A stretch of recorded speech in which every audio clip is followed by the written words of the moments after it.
Hi, and welcome. I've been asked to do a webinar in preparation for the Student Media Colloquium. I've been asked to speak about the media ecology in Makhanda and Uka. And I'm going to dive straight in by sharing a PowerPoint with you.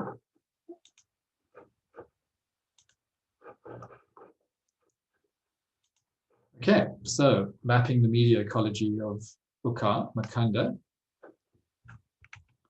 The purpose of the colloquium, obviously, is to pave a way forward and improve the function, status, and impact of student media in the university and within the wider community. So what I've been asked to do is to outline the ecology of media and communications at UCA and in the town more widely. How does this communicative ecology currently function? What are its merits, its assets, if you like, and some of its challenges? And what are the possibilities for its improvement moving forward? We all know what an ecology is, so I'm not going to go into this in any kind of depth. There's a visual representation of sorts. But this could be applied to other contexts. So in this case, this is the democratic ecological system. And you'll notice that there are institutions, governments, schools, religious institutions, health, hospitals, business and banks, industry, political parties. But they're also obviously in the sort of wetlands or the swamps of democracy, if you like, sort of citizens, interest groups, ad hoc associations. And in those wetlands, you will find fellow feeling to some extent, but also conflict and even some prejudice. So there are NGOs, CBOs, and so on. So it's quite a complex ecology in a democratic system. One can also talk about a sort of an ecosystem of social capital. Social capital is really refers to social networks and their value to human beings and groups. Because they create actual and potential opportunities and access to resources. People in groups have some kind of shared value system or set of norms that facilitate cooperation. And they're generally thought to be three types of social capital. The first is bonding capital. And you'd find this in relatively homogeneous groups. So they're common values and norms, and they have horizontal connections with each other. But in order to really affect things in the social world, it's useful to bridge with other bonded social groups. So you would bridge across diverse bonded groups, if you like. And the idea here is to reduce the differences between them by allowing them to put them together in new ways. Again, this is a horizontal form of social capital. And then lastly, we would refer to linking social capital.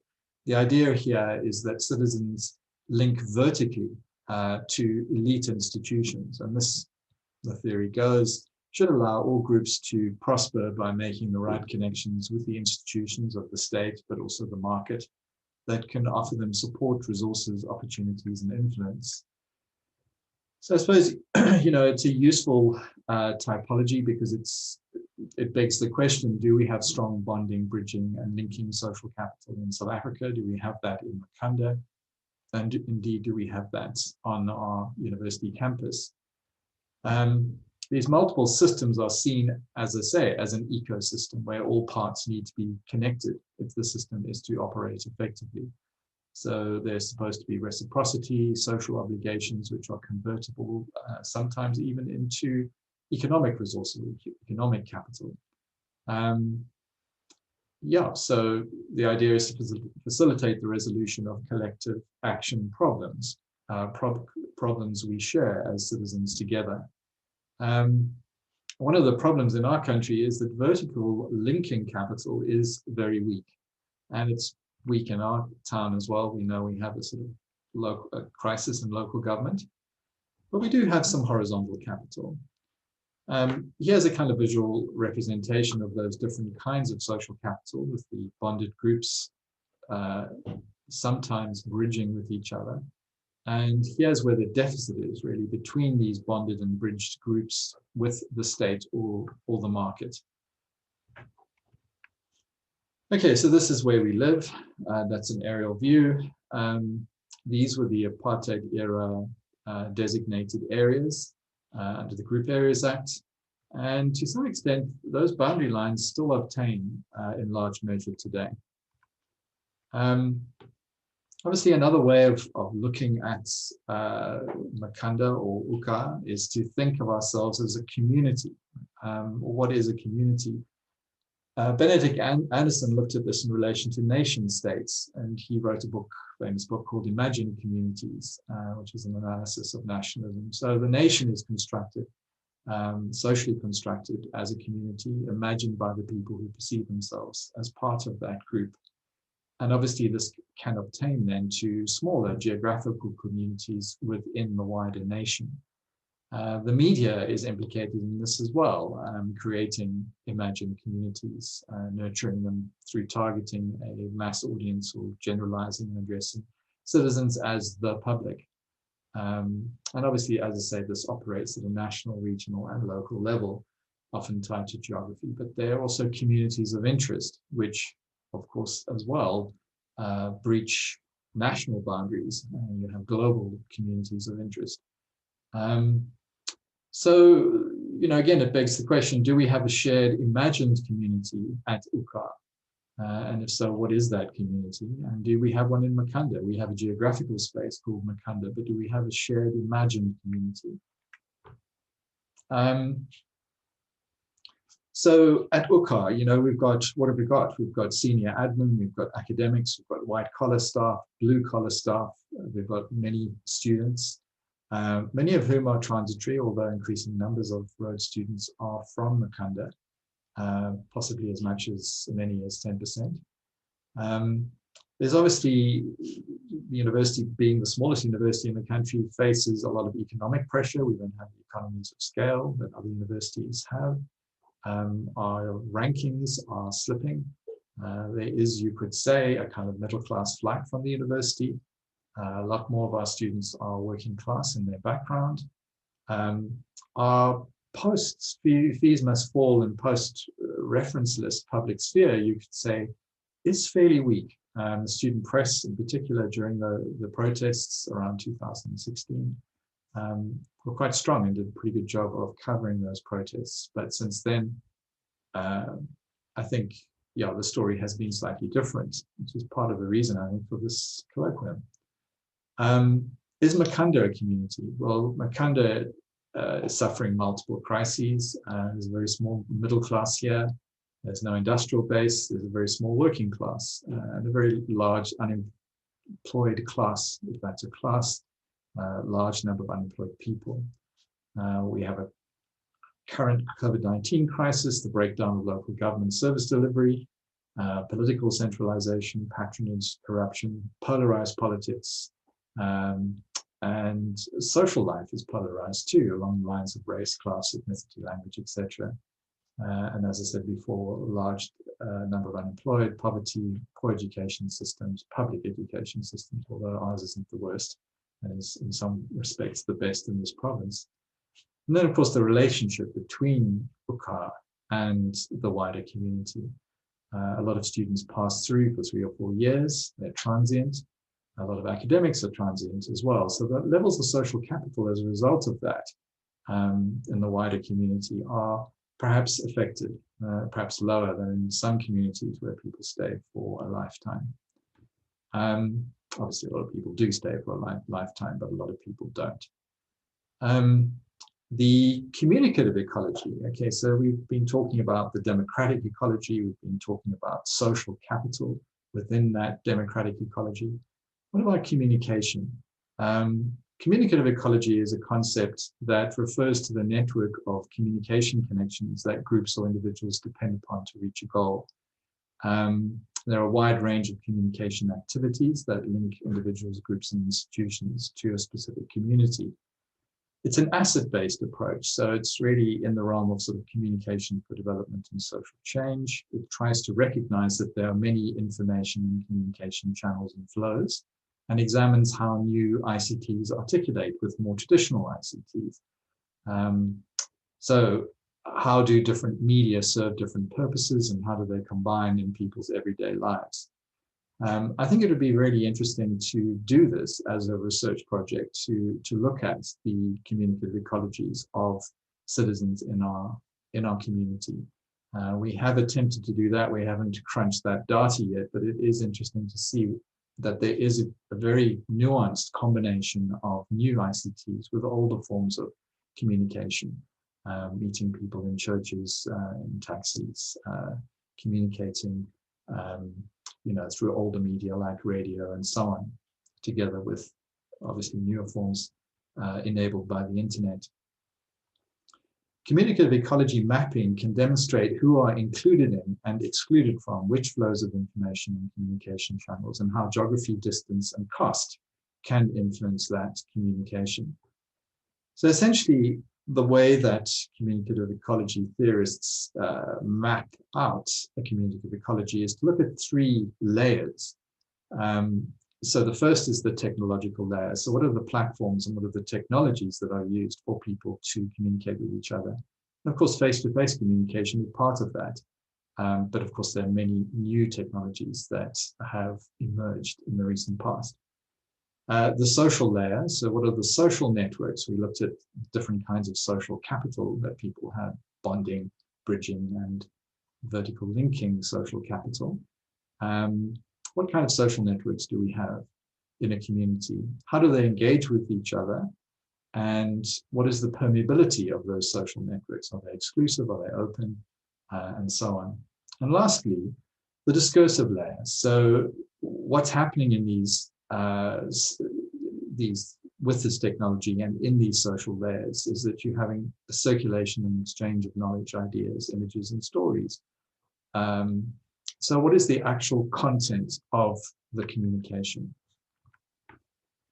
So what it's doing is it's bringing together the community's discourse about itself together with enhanced social networks, enhanced bonding, bridging, linking social capital, if you like, and improved technologies to enable people to act on the real everyday challenges they face, to connect with one another, and to reach for their individual and shared aspirations.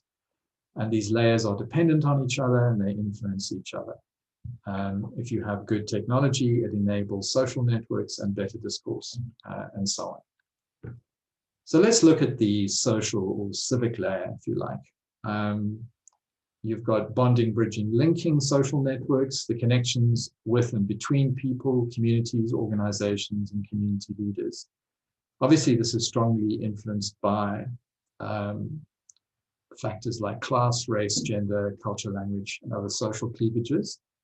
I just quickly, another way of looking at this is to, rather than looking at social capital, is to look at the different layers of civic life or social life. So you have a kind of an official layer, and you've got City Hall, powerful institutions like UCA, the Department of Education, etc. The people who run things, the official layer in our community. This is primarily in educational communities. I'm using quite a few educational examples. Then the quasi-official layer would include civic associations, CBOs, SGBs of schools, NGOs, taxi associations, and so on. Stuff gets done in this layer. And then, of course, people don't just work or live at home in private life. They also play. So the idea of, socializing, entertainment, activities, services, etc., generally happen in what we call third places. So the first place is your private residence. The second place is the place of work that you go to every day. The third place would be a place where you do these other things, where you socialize with friends and join clubs and free associations, church, etc., entertainment. This is where people meet and talk to each other. Libraries are a good example of the third place. And this would be more incidental. People waiting for water up at the spring meet each other incidentally on the street corner and chat and communicate with each other. And then lastly, obviously, the private sphere. So The social layer at Biko, you've got a whole lot of student bonding networks, if you like. Some of these are quasi-official, some of these are official, like the SRC, otherwise club societies, residences would be more, you'd have quasi-official structures there, but you've also got a lot of third place meeting, a lot of incidental communication in that social layer. Good academic bonding and linking networks. There's council, senate, faculties, departments, all those leadership forums where people bond together, but they also link different parts of the university together. Workers have unions, and they're represented on some of those other structures vertically, if you like, vertical linking capital. You've got bridging networks, with Makhanda. So we bridge to the wider community through Rhodes volunteer programs. I believe that a higher proportion of Rhodes students are involved in community engagement activities than at any other university in the country. So there's a lot of service learning going on. There's the VC's education initiative, things, there's a listing there of some of the projects that are run by Rhodes. It's pretty comprehensive. So there's a strong link to this community. This is quite an engaged university, to use the jargon. There's also some bridging between students and academics sometimes when students come to lectures, tutorials and spaces. Those are more formal spaces, but there's also some informal engagement there as well. And then obviously the linking of ordinary people, ordinary students, academics to the formal institutions of the university. Okay, so what about Makhanda? Similarly, there are some interesting civic networks that are emerging in Makhanda. The Makhanda Circle of Unity has 4 subclusters. There are bonding networks, so Unemployed People's Movement and the Grahamstown Residents Association. And interestingly, they work together on some projects around local, challenging local government. So there's some bridges between those bonded networks. There's some bonding going on in the business community as well. And in fact, Makhanda Revive goes beyond business, so it actually bridges to civil society. There's a lot of bridging education work going on as well in the social layer. VC's initiative, which I mentioned before, and there are bonding and bridging NGOs in our community. Some very powerful ones like the National Arts Festival, SciFest Africa. They're little ones as well, like the Upstart Youth Media Development Project, Kululeku, and so on. So there's a lot of civic activity out there, actually. Quite unusually so, I think, for a smallish town or city. And then the technology layer. We've got, EduRoam on campus, campus labs, the Georgia Youth Hub. There is some internet, ICT infrastructure, and through EduRoam, some very good internet infrastructure. There's legacy media. There's a local newspaper, very small. Essentially, just a few people run it as a professional staff, and there's some students who help out there. RMR, which is based at Rhodes campus, but it has pretty good reach. A lot of people in the wider community listen to it, and there's a student press. That's kind of it, though. Social media is huge, and I think it is very interesting to look at the fact that there are over 30,000 people on the Makhanda Grahamstown Facebook page, for example, over 12,000 follow GrowCots on Facebook. There's a zero-rated education website planned by Rhodes for use by Makhanda learners. A lot of Rhodes workers have access to EduRoam and so on. So yeah, there is some social media capacity in the technology layer and access. We also have access to, obviously, to media from outside this community. There are also a lot of public meetings, events, third place encounters, and so on. It's also part of the technology layer, if you like, platform layer. But obviously, there's a massive digital divide. The digital age is not serving all South Africans and their communities equally. So there are no, Wi-Fi hotspots in this community. There's no Wi-Fi internet access in any of the libraries in the whole province, actually. No ADSL in the townships. Data costs are very high.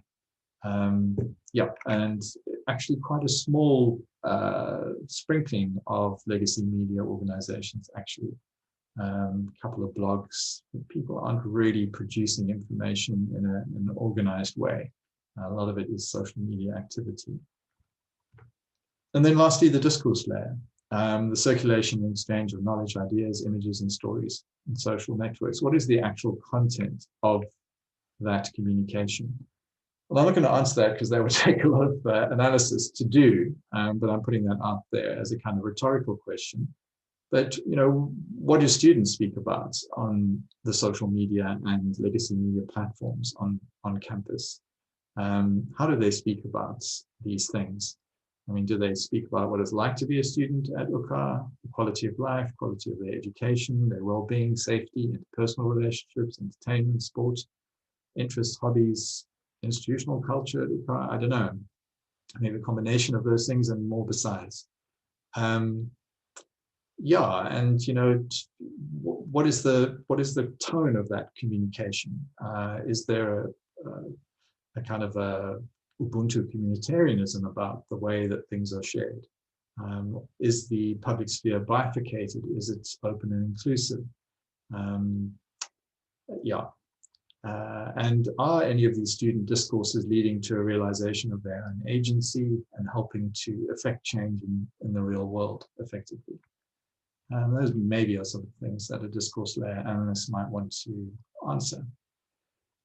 Certainly one could say in the wider community, discourses have become very fractious, fragmented, politically polarized in virtual communities. Can participation, though, open up a civic space for collaborative knowledge building in the discourse layer? Well, some people would say actually participatory forces, this thing called citizen journalism, this massive move to social media, can be appropriated by the social, institutionally entrenched information elite to perpetuate existing power structures. So we've got powerful hierarchies of access and participation. Citizen journalism, for example, is often fragmented and incomplete as participatory forces are weak. A lot of new civil society associations are still dominated by the middle classes. There are dangers in the narrowly focused media that inhibit community building, allowing like-minded individuals to merely reinforce one another's views without considering how their tightly knit groups fit into broader communities, that bridging and linking role. The small town residents are often transient and disconnected, as I said. Are we, as UCA members, attached to the local geographic community in any deep and meaningful sense? Do we have community and social integration? Do we have high levels of sociality? One of the things that has happened at Rhodes, I think is very exciting, is the development of the Social Innovation Hub at the Rhodes University Community Engagement Office. So digital storytelling is very much part of their methodology and their strategy to create a more inclusive public sphere and to allow people to express themselves, to participate in generating storytelling. So the idea is that this involvement in communicative activity should result in some form of societal change or shift in power relations and accents the validity of local knowledge, traditional forms of organization, and indigenous modes of communication in Africa. So trying to reverse the conceptions of the modernization and state-centered models of communication and democracy. So we have quite a vibrant independent civil society in Makhanda. Does this hold promise for democratic deepening? Could subaltern counterpublics, as they're sometimes called, in other words, groups of people, bonded groups of people like students or workers who maybe have less social power, could they use these counterpublic spaces instead of the broad public sphere as spaces for withdrawal and regroupment to build their bonding social capital? In other words, go to the Social Innovation Hub and produce discourses about what it's like to be a student, or what the struggles of a worker are, or a working class parent, or whatever the story is. And then progress to bases and training grounds for agitational activities directed towards wider publics. So you could have lots of public spheres popping up and eventually directing themselves to a wider public sphere. So digital storytelling is a powerful mechanism for the former, but has proved less effective for the latter. In other words, this idea of, so it's good for, story circles definitely help people to build bonding social capital, but it seems to be less useful in bridging and linking. Another question, can legacy media like Grokot's Mail or the student press and these more participatory communication strategies like digital storytelling, could they work together to bridge horizontally to other social partners, wider publics, and link vertically to centers of social, political, and economic power? So what is, the student press's attitude towards citizen journalism, communication for development type work? I would argue that we need to create opportunities for media workers and journalists to collaborate on a more equal footing with empowered citizen actors and communicators, and in turn, create the conditions for civil society organizations, NGOs, and the state to better engage in the democratic practices necessary for effecting change. But of course, the difficulty again is this participation gap, unequal power relations and dynamics around citizen journalism itself. The skills, motivations, and material and cultural resources for participation are not equal, and this creates an imbalance in political participation. So this is the democratic or participation divide. So those who are better educated, have more resources, more technologically competent, make a better use of the technologies, including active political engagements. So it's not just the simple existence of new technology, but it's about human interest and skill that will lead to meaningful political participation using the technology. So again, what's the solution to that? Well, it means nurturing a more robust public sphere, especially the weak public sphere, or these counter publics, which consist of broad and diverse civil society actors. So citizen journalism should be part of a local communication infrastructure, training local residents like upstarters, high school learners essentially, Insomi parents, for example, activists, cultural workers, teachers as citizen journalists. That could be a good start. Okay, I hope I haven't lost too many people. There's quite a lot of stuff. I'm just lastly going to look at a kind of a typology that was put together by an academic called Sue Robinson. She talked about the different roles in a communicative ecology that different people play, very much colored by some of those inequalities I was talking about earlier. But I think it's quite a precise model and quite an interesting one, certainly for the student media to consider. But anyone interested in the public sphere at Rhodes or in the wider community. So we're going to look at types of social civic actors, and then what are their roles in a communicative ecology. I mean, one of the things you could say is that there are different kinds of social or civic actors in a community. You get those official leaders who are in that official layer that we were talking about earlier, quasi-official leaders, civic leaders in the quasi-official layer. You get experts, there are a lot of them in this town because we have a university. But then there are others, who are often overlooked. So you have connectors, those are busy bees tapped into the local news grapevine. They have a strong sense of local history. Catalysts are people who get things done, who energize other people to get things done and make connections and bridges to do that. And then, ordinary people, ordinary citizens who get involved in things from time to time. So, are we really cultivating those different kinds of civic leaders and those different layers and making connections between them? So here's Sue Robinson's participatory roles in a local communicative ecology. Okay, that's a lot. I'm going to go through each one very quickly. But I think the important thing here is to know that all these layers, all these roles rather, exist. Maybe not in a very mature form in our community. So this is an American typology based on a city in Wisconsin called Madison. But I think it's really interesting. She talks firstly about institutional producers. These are the kind of information royalty, if you like, the sort of legacy brands that have been around for a long time. And in our community, that would be Grocots, RMR, maybe the student press. They can allow or prohibit participation. They, after all, own their own platforms.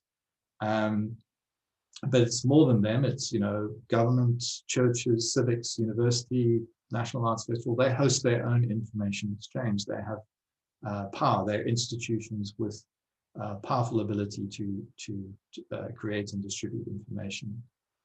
And there are others in the civic realm that are developing that power, like the Circle of Unity, Grahamstown Residents Association, Mobisan, and so on.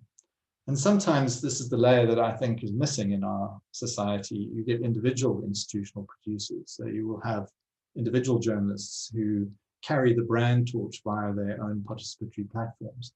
We don't do that as much in this country. If you're a journalist, you write for your platform. You don't necessarily have your own Facebook, Twitter, blogging identity where you help to carry the brand torch for whoever you are working for, whichever legacy media you're working for. But this is one of the layers. Then there would be alternative sites, which challenge the status quo to some extent. So it's not quite institutional, not very established. Maybe there's some examples. In Makhanda, UPM, produces information. Black Power Station, Upstart, occasionally has produced some alternative information that to some extent challenges the status quo. You could say from the right or more conservative wing, Grahamstown Eye, there's a very active blogger who's commemorating the 1820s settlers as we speak through his Grahamstown Eye Facebook page. He also blogs and writes extensively. So there's been a huge growth of this globally, but I'd still argue it's pretty weak locally. So where are those alternative sites in our own community?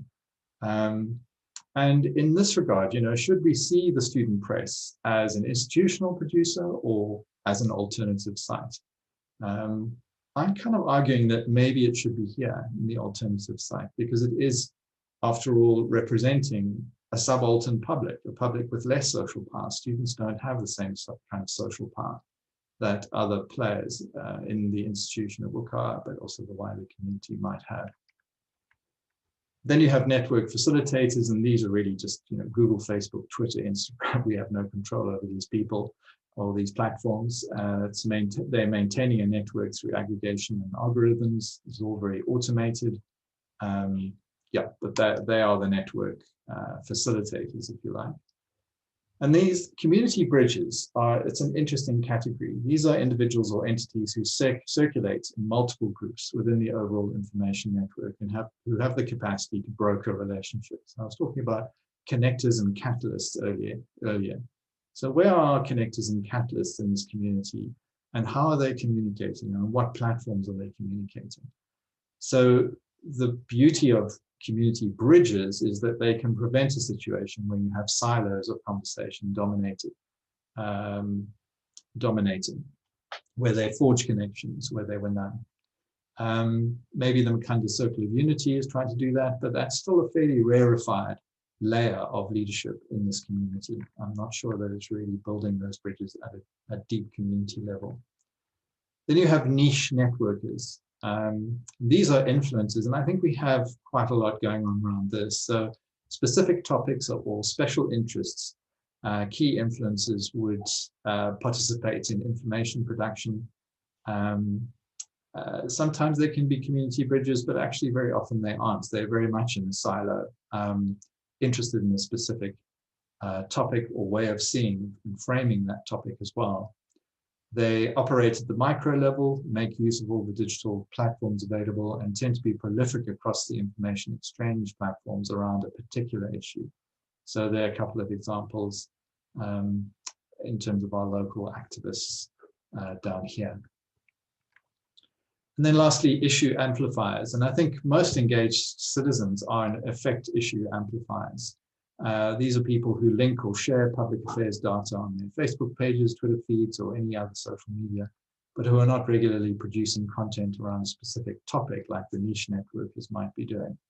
So many Facebook, Twitter users might consider themselves to be participating in some kind of micro-level issue amplification. Yeah. Okay, so yeah, I mean, I think it's a useful typology because it kind of draws our attention to the fact that there are weaknesses in our system. And again, it begs the question, how do we bolster some of those layers, some of those roles within our communicative ecology? This is a kind of normative model for how a community, an informed democratic community should operate. It's a bit pie in the sky because we can't tick any of these bullet points, I'm afraid, in our community. But it is a very interesting kind of normative model, again, to look at. Maybe these are the things we need to be addressing ourselves too if we're looking for a healthy communicative ecology.